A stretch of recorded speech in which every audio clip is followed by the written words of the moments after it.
Hey everybody, Robert Dunt, founder of ArtTop10, and here I am with hopefully another of these little being an artist videos. And today I've actually made it into the studio.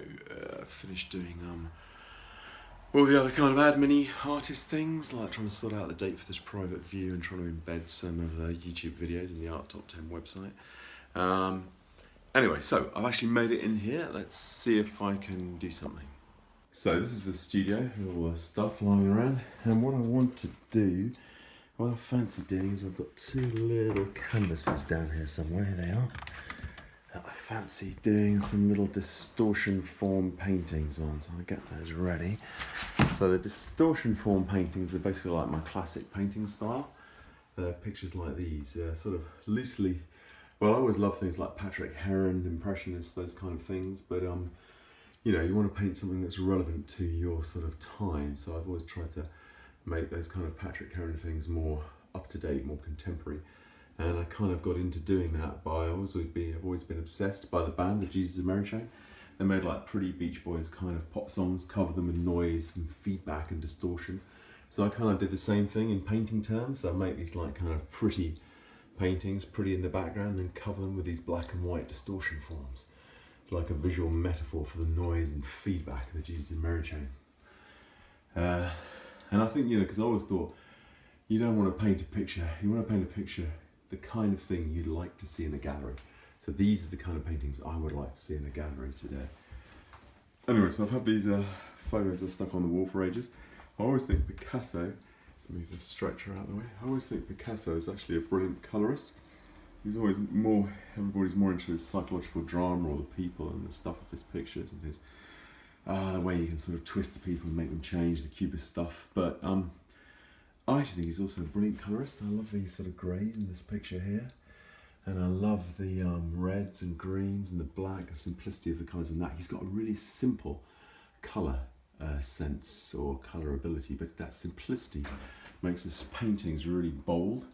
So, I want to have a go at making one of these like red, green and yellow sort of pictures, you know, when he's playing with the Las Menias, and one of these grey ones where he's playing with the Las Menias again. These are his sort of late paintings, but I'm going to try and do some distortion form paintings that have that sort of colour sense in them.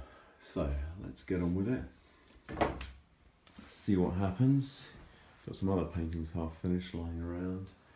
I'm going to do some stuff with them as well, but I need to order some more structures as well, more admin-y normal work, but let's get on with getting these structures up on the wall and see what we can do. Here we go, so there's a little one up, stretched it up myself, it's not a bad little canvas, and okay, let's see where we can get to. Bumbleclap.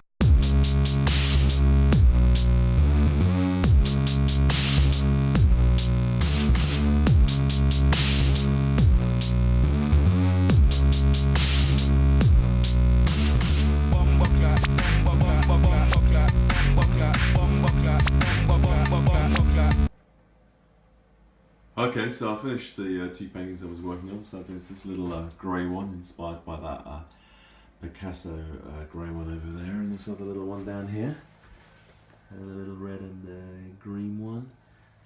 Anyway, yeah, the speeded up video makes it look fast, but it probably took about 2 hours. And I've been working on these other paintings at the same time, using some of the colours from those on them. So I quite like this one down here. It's got a bit of sort of transparent feel. I was using liquid as the medium to start with today, and it's got nice sort of transparent bits, especially in some of these like greeny bits, yellowy bits there, and also this other one up here which got the kind of grey. I like the top bit with the black and the yellow, and I like the really light grey at the bottom.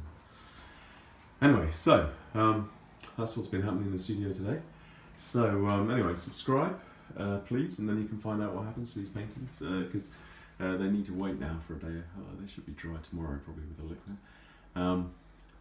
But anyway, you can watch what happens to them and how they finish and how they turn into something like these.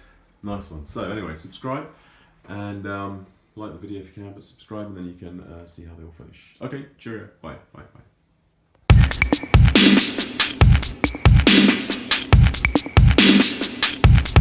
bum buckler.